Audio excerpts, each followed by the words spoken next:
Olá, caríssimos. Sejam todas e todos bem-vindos.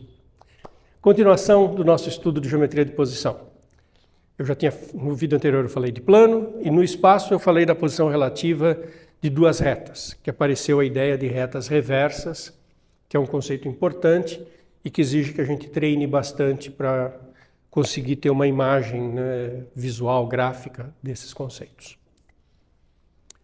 Em continuidade, ainda dentro do espaço, então meu mundo é o espaço 3D, eu vou olhar o que pode acontecer com uma reta e um plano. Então eu tenho um objeto que é bidimensional, que é o plano, e um objeto unidimensional, que é uma reta. Então qual é a posição relativa que pode ocorrer entre um plano e uma reta? E aqui de novo entra aquela coisa do paralelismo que é irritante, para muita gente. As pessoas gostariam de dizer assim, a reta pode ser paralela ao plano, nessa posição que eu estou mostrando, a reta pode estar contida no plano, e a reta pode ser concorrente com o plano, furar o plano. E quando nós sistematizamos a geometria de posição, nós colocamos os dois casos, contido e o paralelo distinto, como subcasos de paralelismo. Então eu digo que a reta R é paralela ao plano se acontecer uma entre duas coisas. Ou ela está contida, ou ela é disjunta do plano. Como eu disse, as pessoas gostariam que isso fosse paralelismo, a reta não encontra o plano, e que isso não chamasse paralelismo, que isso chamasse está contida. Mas por que quando a gente sistematiza faz isso? É aquela tal história de introduzir vetores para ajudar a fazer estudo de geometria. Quer a reta esteja contida no caderno, no plano do caderno, ou quer ela seja paralela, distinta, em qualquer um dos casos, se você imaginar o vetor perpendicular ao caderno, imagina o vetor perpendicular. E imagina o vetor da reta. Eles fazem 90 graus. Eles são perpendiculares, esses vetores. Eu tenho o perpendicularismo de vetor. E para quem já estudou geometria analítica, tem uma ferramenta para analisar perpendicularismo de vetor, que é o produto escalar, o produto interno entre os vetores. Que é uma ferramenta que tem um resultado muito útil, que se o produto escalar é zero, os vetores são perpendiculares. Então, essas duas situações, reta contida no plano ou reta disjunta do plano, quando nós introduzimos as ideias da geometria analítica, produto escalar, etc., elas se tornam a mesma posição, a mesma situação. O vetor que indica a direção da reta e o vetor que indica a direção do plano, que é o vetor normal, ambos são perpendiculares nos dois casos. Então, por isso que isso fica como um caso de paralelismo. E a reta pode encontrar o plano, e aí fura o plano num ponto só. Intersecção é um único ponto. Não existe o análogo a uma reta ser reversa a um plano. Como o plano tem dimensão 2, a reta tem dimensão 1, o espaço tem dimensão 3, não dá para ter reversa. Isso é muito, que eu vou mostrar agora, é muito profundo. Sabe por que tem reta reversa quando eu estou fazendo geometria no espaço? Porque essa aqui está numa direção, essa aqui está em outra, que são direções distintas, então não são paralelas. E eu afasto uma da outra porque eu tenho três dimensões. Uma dimensão que está ligada com essa reta, para onde essa reta está indo. Uma direção que está ligada com a segunda reta, que é distinta. E eu ainda as posiciono afastadas no espaço, porque eu tenho três dimensões. Quando eu pego um plano e uma reta, o plano já gasta duas, a reta gasta uma, já gastou as três dimensões do espaço.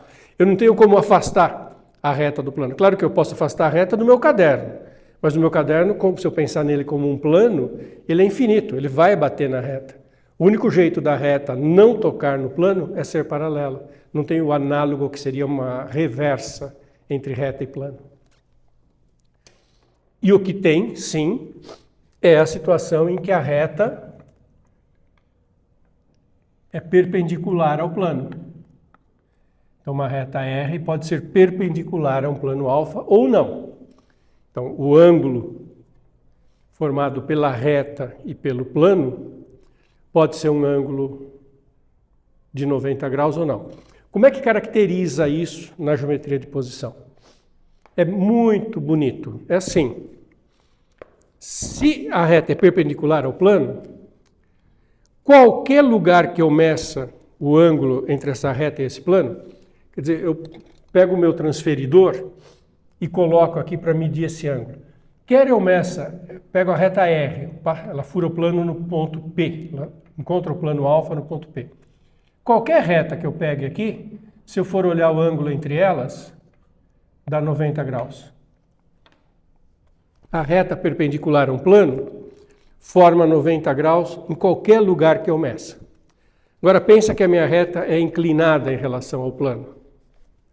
Se a minha reta é inclinada em relação ao plano, se eu medir aqui, eu tenho um ângulo pequeno, medir aqui onde está meu dedo, eu tenho um ângulo pequeno. Se eu medir do outro lado, eu tenho um ângulo maior, porque como não é ângulo reto, não é igual, o ângulo que eu vou encontrar entre essa reta e esse plano base vai depender de onde eu meça. Ao passo que se ela é perpendicular, o ângulo é reto em todos os lugares. É muito coerente com aquilo que já tinha lá no Euclides, de que duas retas perpendiculares, os dois ângulos são iguais. A reta perpendicular ao plano, o ângulo é igual em qualquer lugar que eu meça, é sempre ângulo reto. E quando ela é inclinada, vai depender. E isso leva a uma questão. Como é que eu meço, então, o ângulo entre uma reta inclinada em relação ao plano, quando ela não é perpendicular? Aí eu tenho que pegar um plano que contenha essa reta, perpendicular ao plano base, e aí vai definir uma certa região, e é aqui que eu meço o ângulo entre eles. Não é em qualquer lugar, eu meço o ângulo aqui, onde eu estou com o meu dedinho, que é pegando um outro plano perpendicular ao de baixo, passando pela reta R. Então essa é a posição relativa entre reta e plano. Então existe a possibilidade da reta ser perpendicular ao plano alfa. Então, dentro dessa geometria de posição, tem uma reta perpendicular ao plano. Quando nós fazemos sistema de coordenadas com 3 eixos, quando a gente estuda cálculo de várias variáveis, a gente faz um sistema de coordenadas que tem 3 eixos. E aí, por exemplo, o eixo Z, ele é perpendicular ao plano XY. E em qualquer lugar que você meça ângulo, vai ser sempre reto, em qualquer direção que você meça.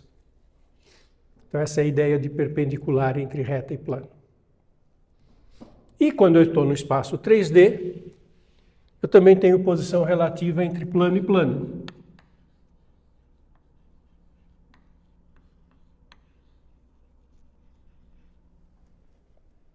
E aí o que acontece? Quando eu tenho 2 planos dentro do espaço. Alfa paralelo a beta. Os planos podem ser paralelos. E adivinha só, coerente com tudo que eu falei antes, todos os casos anteriores, aqui tem 2 subcasos. Eles podem ser coincidentes, e aí nós vamos chamar de paralelos, ou a intersecção ser vazia. Esses 2 planos, eles podem ser coincidentes ou paralelos distintos. E é esse caso em que a intersecção é vazia. São os paralelos distintos. E por que a gente considera o caso coincidente como subcaso de paralelismo? Porque quando a gente introduz ferramenta mais avançada para fazer esse estudo, aparece a ideia de vetor normal. E se eu tenho os 2 planos coincidindo ou os paralelos distintos, em ambos os casos o vetor normal é o mesmo. E isso, tratar desse jeito, unifica o estudo e facilita a vida quando eu coloco matemática superior para cuidar disso para mim. Tá? Bom, e a outra situação são quando os planos se encontram. Quando eles têm uma intersecção que não é vazia. E o que pode ser a intersecção de dois planos? Pode ser uma reta R.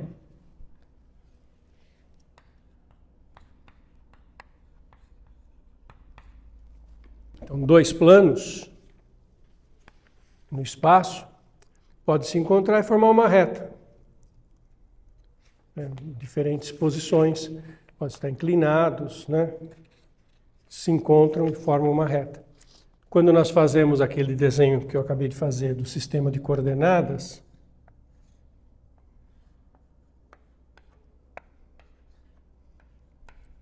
nós temos vários planos coordenados. Então, se você pegar o plano XY e pegar o plano ZX, um é vertical aqui, outro é horizontal, eles se encontram no eixo X. Então, esse plano com esse plano se encontram nesta reta X. E é isso que ocorre. Como os planos têm dimensão 2, tem todo um estudo muito sutil, muito quase que filosófico aqui. O espaço tem dimensão 3. Um plano tem dimensão 2. O outro tem dimensão 2. Isso junta da dimensão 4. Não tem espaço para a intersecção entre eles, acaba tendo dimensão 1. E isso não é coincidência. São teoremas, quando a gente sempre a mesma história. Quando a gente põe geometria superior, né, quando a gente põe ferramentas de matemática superior para estudar, tem uma ideia que eu vou falar bem intuitivamente, que é assim. Qual que é a dimensão do espaço? 3. Dimensão desse plano? 2. Dimensão desse plano? 2. Opa, a intersecção tem que ter dimensão 1, que dá a dimensão do espaço mais 1, dá a dimensão, a soma das dimensões. Então tem umas ideias que precisam ser melhor formalizadas, mas isso que eu acabei de falar é uma primeira tentativa de abordar isso. Dúvida muito comum que angustia os nossos alunos quando nós falamos isso no ensino médio. A gente fica mostrando imagens para que as pessoas, né, pensem no plano. A gente mostra imagem, folhas de papel, caderno, livros, como imagem para a pessoa pensar num plano. Essas imagens, essas representações são limitadas. Então, se eu trabalhar com as imagens limitadas, eu posso ter situações em que os planos se encontram num único ponto.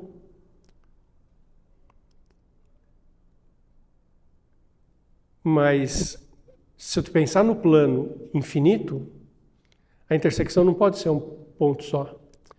Esse desenho que eu estou fazendo aqui, se eu prolongar esse plano para suas infinitas dimensões, e aqui também, o seu infinito espaço, não parar na folha de papel, essas duas folhas de papel só se encontram no cantinho, mas os planos que elas representam vão se encontrar numa reta inteira. Não existe situação em que dois planos se encontrem num ponto. Isso não existe. Nunca no espaço nós vamos ter dois planos se encontrando num ponto só. É possível fazer geometria com 4 dimensões, isso tem importância na ciência, na tecnologia. E quando nós fazemos geometria com 4 dimensões, sim, dois planos podem se encontrar num ponto só. Mas isso quando o espaço ambiente é um espaço de 4 dimensões, isso tem importância em teoria da relatividade, em outros estudos. E os planos que se encontram numa reta podem ser perpendiculares ou não. Mesma coisa que a gente falou de retas perpendiculares a plano, plano perpendicular à reta. E como nos sistemas, aqueles planos coordenados. Plano do caderno e um plano que encontra numa reta. Ele pode estar inclinado, não é perpendicular. Ou ele pode ser um plano perpendicular. Como é que eu identifico planos que são perpendiculares? Pega o vetor normal a um, vetor normal a outro. Os vetores normais são perpendiculares. E como eu disse, trazendo geometria analítica para dentro dessa história, a gente tem uma ferramenta que é o produto escalar, que é muito útil para analisar isso. E aí, planos perpendiculares, tem vetores normais perpendiculares, e o vetor normal perpendicular é porque o produto escalar é zero. Isso a gente estuda com geometria analítica. Então, isso que eu acabei de falar é o básico, uma edição super compacta, melhores momentos do começo de um estudo de geometria de posição. Para onde que a gente vai com isso? A gente vai com isso para outros mundos. A gente faz geometria. Então eu vou mostrar para vocês nos próximos vídeos várias coisas. Como que geometria analítica se relaciona com isso. E vou mostrar também uma construção que a gente faz, o teorema das três perpendiculares, que é o resultado típico de geometria de posição, que a gente usa tudo isso para resolver problemas de geometria. Tá? Isso eu vou fazer no próximo vídeo.